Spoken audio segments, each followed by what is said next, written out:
I'm Olga Chiriac, IWI's European Program Director, and I'm welcoming you to today's YouTube engagement hosted by European Program's Ukraine Hub. And I will allow Armo, the Ukraine Hub lead, to introduce you to our guest. Before that, I would like to say that this is the first in a series of engagements where we will take advantage of battlefield experience from practitioners and operators in the Ukraine war. So Armo, please go ahead. Thanks, Olga. I'm Armo Ohanesian, and I'm a Ukraine Hub lead, and I'm pleased to introduce to you our first guest, Ivan Grys, who is a battle sergeant currently with Ukrainian Armed Forces and an expert in drone warfare, as well as co-founder to a consultancy company, which is subject matter is also drone warfare. So hopefully Ivan will provide us a lot of insights, battle-tested insights regarding drones and reality on the battlefield. Hi, Ivan. Thanks for making it today, and we look forward to talking to you. And the first question to you is, can you please provide us a brief overview of the history of drone warfare in Ukrainian war since 2022? Thank you, Olga. Thank you, Armo. Indeed, this is the first war where we see drones fighting drones, and this is. I'm glad we raised this topic tonight. So let's start from 2022. Actually, I joined Armed Forces during the Kyiv defense operation, and back then we used civil platforms like Mavics simply for reconnaissance needs to see what's happening over that hill. And to be honest, not many officers or military personnel believe that drones can be helpful in this matter. But as we see, Kyiv is holding 4 years already. Then when we realized that drone technology can bring more benefits, we started to use FPV drones early 2023 before the counteroffensive operation. Cannot say that it replaced artillery, but it definitely took place on the modern battlefield, especially when we're talking about Ukrainian Armed Forces with limited resources, with limited personnel, fighting against Russia, who has like millions of troops, armored vehicles, and so on. Now, I guess you saw on news, Ukraine is struggling from Shahed drones, which become something like a real problem. But I believe we can discuss it later on.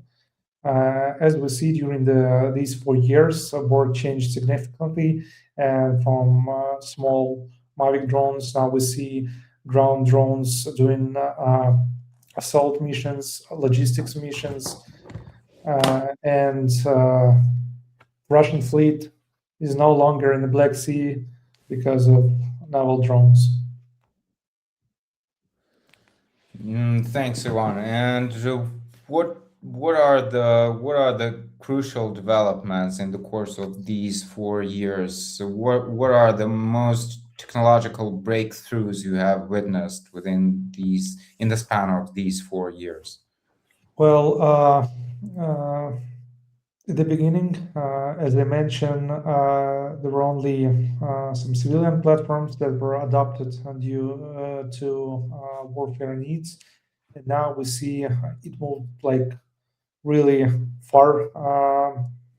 For example, the main drone on the battlefield now is an optic drone, which cannot be jammed by electronic warfare, but by any means. And it became a real problem for both sides because these drones used to cut off the logistics. And as you probably know, sometimes logistics, as they say, the can of, I don't know, food can beat the tank in some cases. I mean, the unit without enough employment cannot fight properly, and nowadays we see that a small drone can actually affect. I mean, also what we have now, we have competition between on electronic warfare, on anti-aircraft tracks. As all we know, Russia has the most powerful math school, I believe, in Europe, and their scientists, they're working on special systems that avoiding our electronic warfare, avoiding jammings and hitting our cities, our critical infrastructure, and cause us like a lot of problems. So this is competition. This is a marathon. The distance is going to be long, indeed. But in this case, we can admit that using drones, it's not about using simply a weapon. I would say it's in some sort it's a force multiplier. So we have our scientists working on them. We have our engineers. We have our units who's providing feedback from the battlefield and pushing this forward. So basically, what you are saying is that there's no such a thing as a highly advanced and perfect drone, but there should be an infrastructure which, from the supply of components and up to battle testing and receiving the feedback. And let's speak on that a bit more.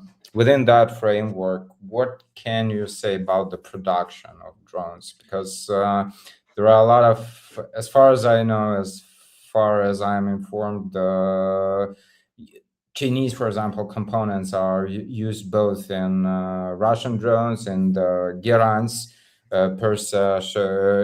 remanufactured Iranian drones, Shaheds, and both in Ukrainian drones as well. Provided Ukraine is devoid of the Chinese components or foreign components, is it capable of construction of its own, manufacturing its own drones and carrying on R&D, efficient R&D, or not?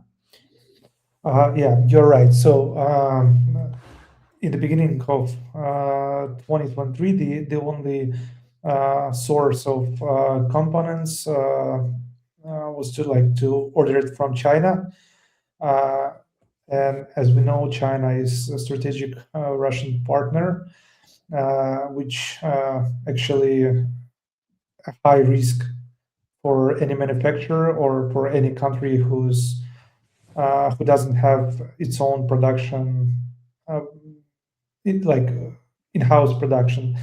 Now in 2026, we can admit the fact that 90% of components in Ukrainian drones are developed in Ukraine, which is quite beneficial. We're seeing independent from China or any third party that can actually break the supplyment, which is this is something I'm trying to say when we communicated with manufacturers from Europe, from the United States.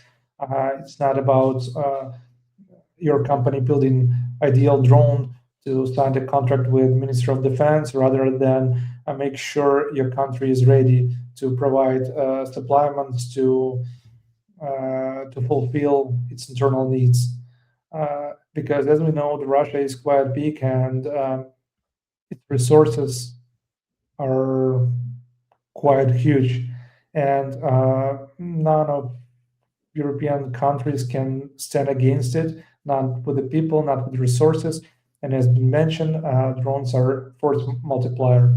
You can replace the drone, but to train a soldier, it takes years, like at least months, but usually it takes years to fulfill this casualty.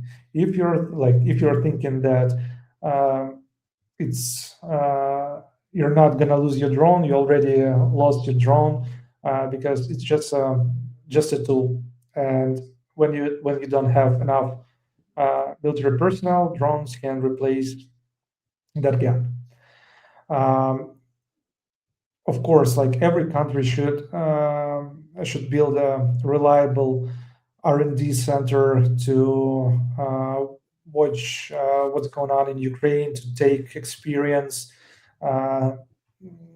to endorse like its own engineers and scientists to bring new technologies to lead this race. But don't forget to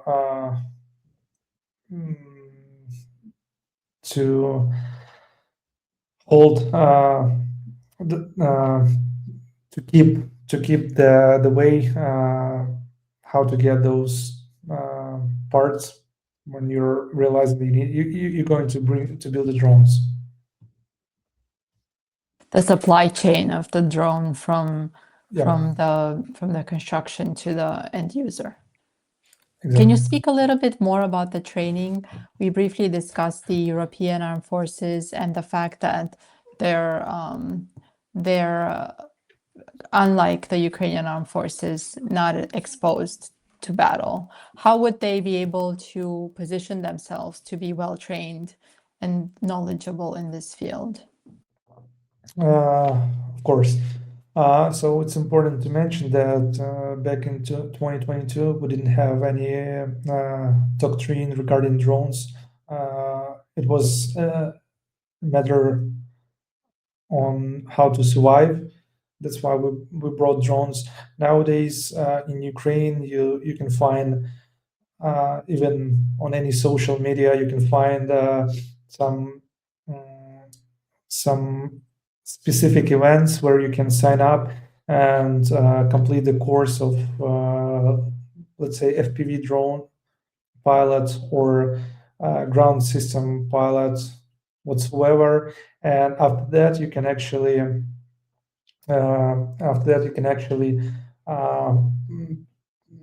enlist in a unit you like and join the armed forces. Also, gamification of trainings takes place here. For example, there are few simulators that can be purchased on Steam, which were built by our battle pilots, and basically you should have controller and try yourself as a pilot at home. Pretty close to how it happens on the front line, but of course in a safe place.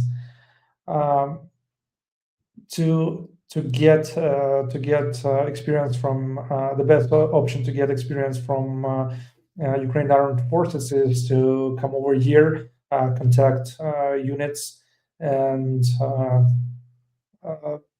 do simple knowledge exchange.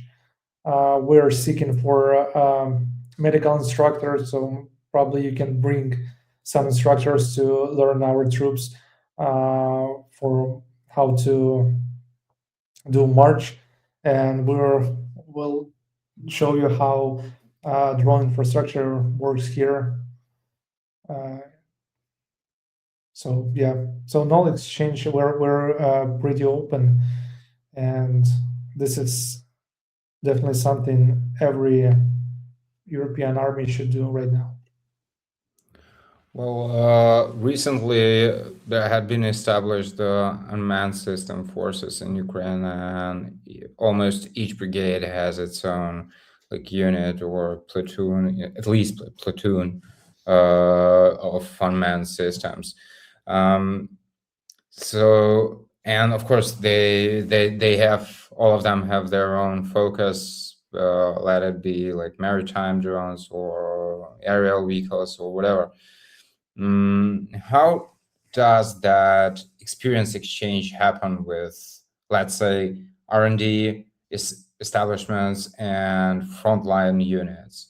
So how do the R&D structures receive the information, how they test it, how they implement it? What does the chain in Ukraine look like? And are there any practical implications for the European armed forces or whether US armed forces that could be implemented?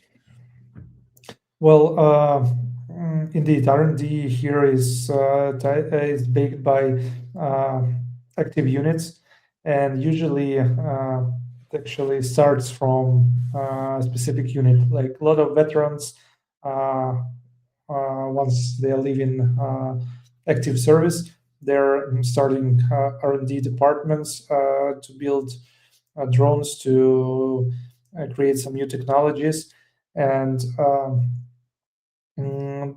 that's actually the reason why Ukrainian manufacturers are way ahead of Europe. I spoke to multiple companies with they have R&Ds, they have money, they're ready to build something new, but the lack of battlefield experience actually lead them a wrong way, and they are losing money, and what's worse, they're losing time. And once again, in Ukraine, every R&D are really tie with the actual brigade. So actually, we can say we have a military unit, and separately as some sort of engineering R&D business part, the sense a company that are actually building drones based on the feedback from the front line. That's how it works. Thank you, Ivan, for a comprehensive reply. I'm afraid that that's not the model probably that would be suitable for Europe due to bureaucracy and like operational security matters, but sometimes you have sacrificed something, right? Well, yeah. For the sake of efficiency, sometimes you have to. By the way, when the war started, there were not many professional, like military personnel in Ukraine, and rather all of them, including you and myself, volunteers. So we had to learn on the go, and that learning process you mentioned, and training process you mentioned, there are sort of courses which are dedicated to specific types of drones. Are they connected to those R&D institutions, or they are separate? Probably, are there any forms of cooperation between them? Because I think that might be beneficial if R&D structures would like invite civilians to the engineering process and whatever. Do you know any like successful examples of that? Well, indeed, there are multiple ways. Sometimes development companies, they're inviting engineers from not from the military side. It's like software developers, people who work with the airlines, airplanes itself. But I don't think that R&D is linked with the trainings that type. I would say training is related to recruitment nowadays, and the way they bring it's like what they call gamification of the training process. As I mentioned, like multiple simulators out there in Steam, so you can try on yourself. So R&Ds indeed they need talented engineers, but they're sometimes when some manufacturer brings some sort of unique drone, they launch in training centers, but these training centers are mostly for active military members, just to increase their skills. As Armo mentioned, Ukrainian army unfortunately consists not on professional military personnel, because we're fighting for 4 years and have casualties. We have thankfully two volunteers who stepped in. We have new technologies. We have, let's say, fresh blood in Ukrainian military, and we're changing our modern attitude to war. That's how it interacts actually. So essentially, a lot of product in the West, so to speak, in the NATO space, is about the future or future battlefield. So basically, what you're saying, just you experience it, and it's a very live experience with casualties, and it has to be dealt with like that, not like what will happen in the future. It's already happening in Ukraine. Yeah, exactly. Thank you. Yeah.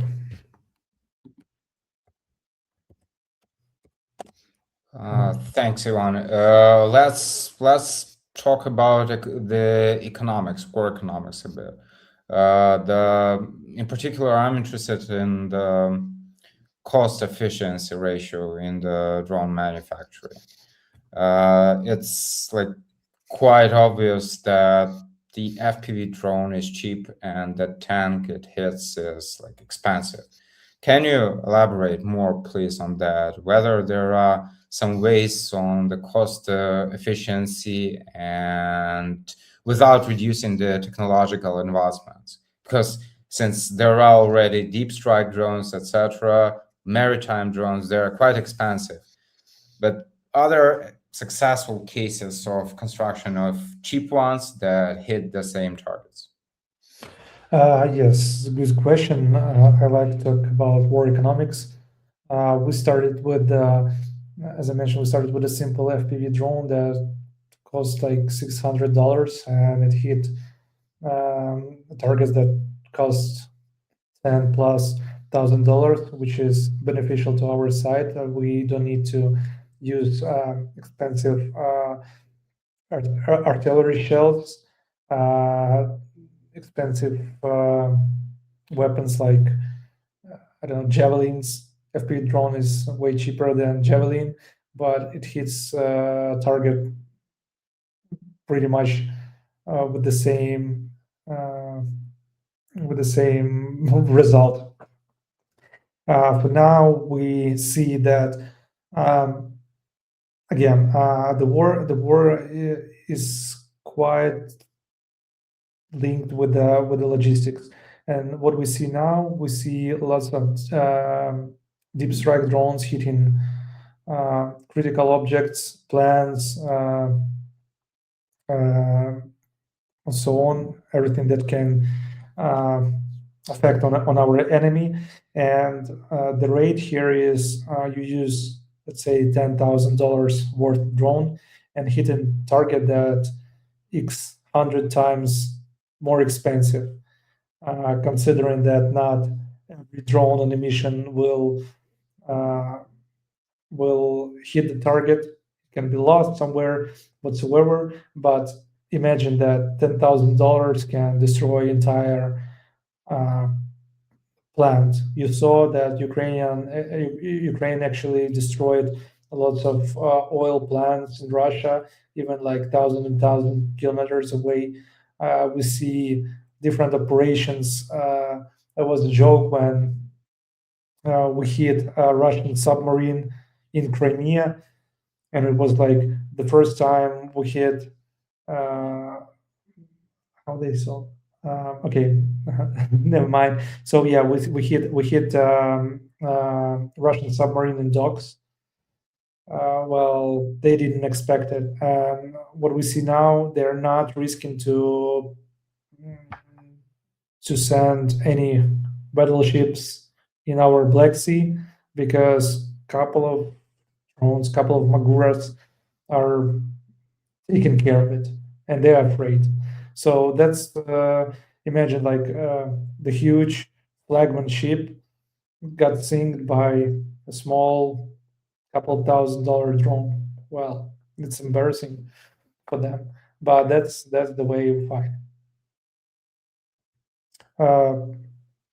Again, what else we can add here? As I mentioned, it takes resources to train the soldier, to equip him, to pay his salary, etc., etc. And at the end of the day, we have the price per each soldier, and we have the same $700 FPV drone that actually breaks it. You can replace drone, but cannot replace soldier within hours. That's the economy. So, and fighting the country with lots of resources, that's pretty much the only way, the only key. And we're following this strategy. Ivan, I have an impression that a lot of systems that existed, they are rendered obsolete already. They are like became old with the introduction of specific like unmanned systems. For example, like you mentioned Maguras, and while you were talking, there was a thought in my head spinning around that why would one need like a lot of submarines if you can have a fleet of submerged like underwater unmanned vehicles, and that could protect your like seas, your shores, and like Ukraine effectively Ukraine didn't have its own fleet, but it made like you pointed out, it makes Russia like to shatter and to like not to invade in the waters of Black Sea. Well, a good point, but remember that submarine can carry a nuclear weapon. And that's another topic. yeah, the submarine can carry a nuclear weapon, but again, it's super cool when the small drone can actually hit this submarine, and actually we can consider this as a counter nuclear measurement. And it's all Yeah, please, Olga. Sorry. It's also important you mentioned that, because for Europe, Black Sea and Baltic Sea, each country needs to think about their lines of defense. In the Black Sea, there's Ukraine, but in the Baltic, there's just NATO members, essentially, almost, a big almost. But it's a very good angle that you're bringing up, that this drone warfare, and coming back to the training, is part of each country planning for their own defenses, because nuclear submarines have their place at the strategic level. But before there's the nuclear submarine, there's so many other steps. And we all know that certain countries love to escalate in order to leverage that in their negotiation, because they view political negotiations as war, essentially. So thank you for sharing that point. I wanted to interject and point that out for Europe, since we are IWI Europe Program. Yeah, so now can I pick a question for myself? Please do. Yeah, something important that we also should mention here. The problem here now is also related to drones, to war economics, and to modern warfare, and to logistics, is drone swarms.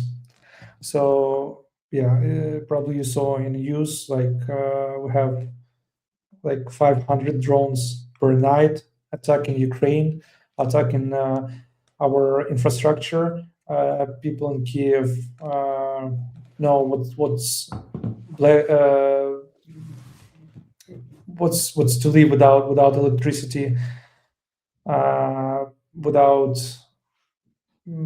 water, and so on. And this is the big problem, not only for Ukraine, but it might be a problem for Europe, because we know some drones already crossed the border and been found in Poland. Some drones been spotted in Baltic countries, and this is another challenge everyone should be ready to deal with. The problem with Shahed is quite simple modular system that actually made its way since, I guess, again 2022 to nowadays. But nowadays we see that there are a lot of modifications. Some of them are carrying anti-aircraft missiles already, which actually led them to hit our aviation during the airstrikes. And the problem here is we're talking about how ready we are, but I can ensure you that there is no country in Europe that's ready to protect itself from these drone swarms. It doesn't actually matter how many Patriots you have, because like to spend Patriot rocket that costs like 5 Shaheds won't be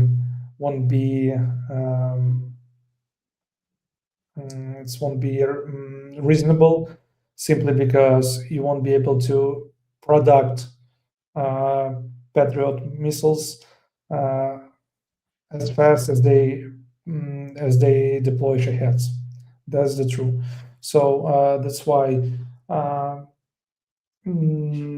there are like a few ways how to protect the country cost effectively. The first one is interceptor drones. They are really cheap, but they show 53% of hit rate on Shaheds, more than machine guns, more than whatsoever. And another thing that comes with drone interceptors is the modern radar systems, because there was a case in Europe, I believe in October, during some summit. They spotted drones really close, and the reason why they were not prepared is because they are relied on civilian radars to spot the drones, and which doesn't work eventually.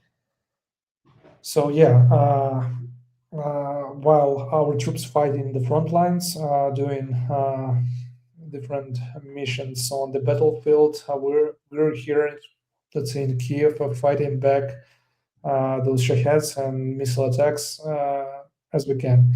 And since it's February and we still have electricity at least for 2 hours a day, we can admit that Ukrainian anti-aircraft systems are doing their best, and probably can also share some experience to the Western countries on how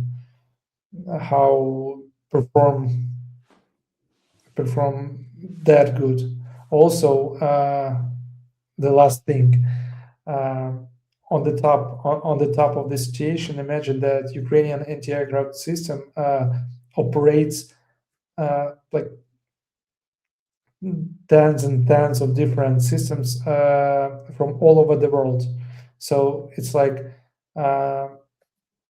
there is one case when you operate a Patriot missile system all over your country, but we have Patriots, NASAMS, we have IRIS-Ts, like different system, and we can operate them all and put in the single anti-aircraft system, which is actually really cool and also unique experience. But still, you mentioned that the interceptor drones, in particular for the Gerans or Shahed 136 case, is the most suitable antidote. Just for the understanding of our audience, how much does it cost, and how long does it take to teach an operator to operate it? Well, to train an operator on interceptor drone takes like 3 days. It's really fast. In case you know how to use like a regular FPV drone, it won't be a problem at all. Um, interceptor drone price is maybe around $1,000, while Shahed starts at around $20,000. You mean the newly produced or the with the jet engines or the old one? Because as far as I know, those with jet engines they cost sort of $40,000 or $50,000. Of course, I started from 20,000, so like there are multiple versions. Of So course, the ratio is insane. Yeah, in case you lose 3 interceptors, but the force's mission is successful, like still, you are multiplied by 10. Yeah. Yeah, it's still reasonable. Yeah, and yes, as I mentioned, they carrying anti-aircraft missiles. So imagine how much it costs. So few conclusions. Yeah, please do. Yeah, if you have your conclusions.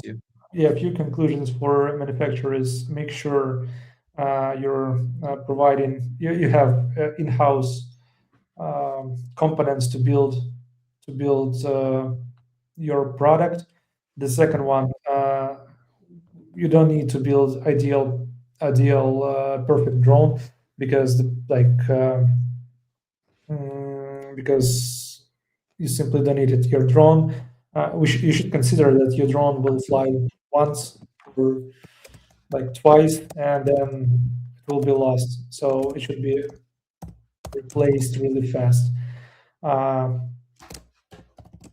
And get some insights from Ukraine, because everything that happens, every feedback from the battlefield, from experienced pilot, will save your time on the R&D and save your money and put you on the right way. And we're always open to help and advise our European partners, because we all see what's going on, and we all should be ready for that. Thank you, fascinating conversation, and really you have summarized exactly what has to be heard by the manufacturers and probably even the end users of the unmanned systems in Europe and in the US. So thanks again, and I hope to speak soon on specific topics regarding the warfare or electronic warfare, and look forward to speaking again. And thank you to our audience for watching us, and thanks Olga for establishing Ukraine Hub in particular and arranging this first conversation, which hopefully will start a series of conversations. Thank you very much, Ivan. Thank you so much for accepting our invitation. Armo, thank you for leading the Ukraine Hub. This is the entire point of what we do. It's battlefield knowledge brought to the wider IW enterprise, both in the US and for our allies and partners. I invite everyone to stay tuned for our next engagement, which will continue this conversation and touch on several of the topics that were mentioned today, and we'll expand on them.